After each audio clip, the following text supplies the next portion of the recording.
A live action of the production process in a knife-cut noodle factory.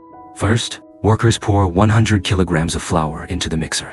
Then, add 38 kilograms of water and 0.4 kilograms of salt. The machine is started, and the mixture is stirred for 5 minutes. Once the mixture becomes a block of dough, it is transported by a conveyor belt to the dough press. Under the operation of the dough press, the originally scattered dough is pressed into an even texture with a thickness of about 1 centimeter. Next, the dough passes through several ultraviolet lamps for sterilization. The continuous pressing of the dough press rolls the dough into a dough roll. The roll is wrapped in plastic film, and the temperature of the dough roll is controlled between 2535 C, which helps increase its elasticity and gloss. Once the dough roll is completed, it is placed on the forming machine under the machine's operation.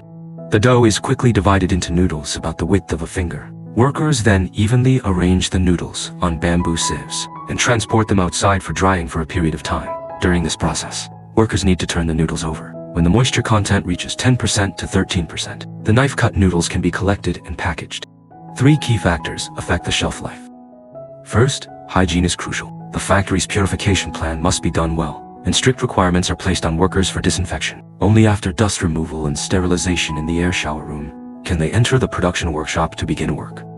Second, a low water content is also an important factor in reducing microbial growth and extending shelf life.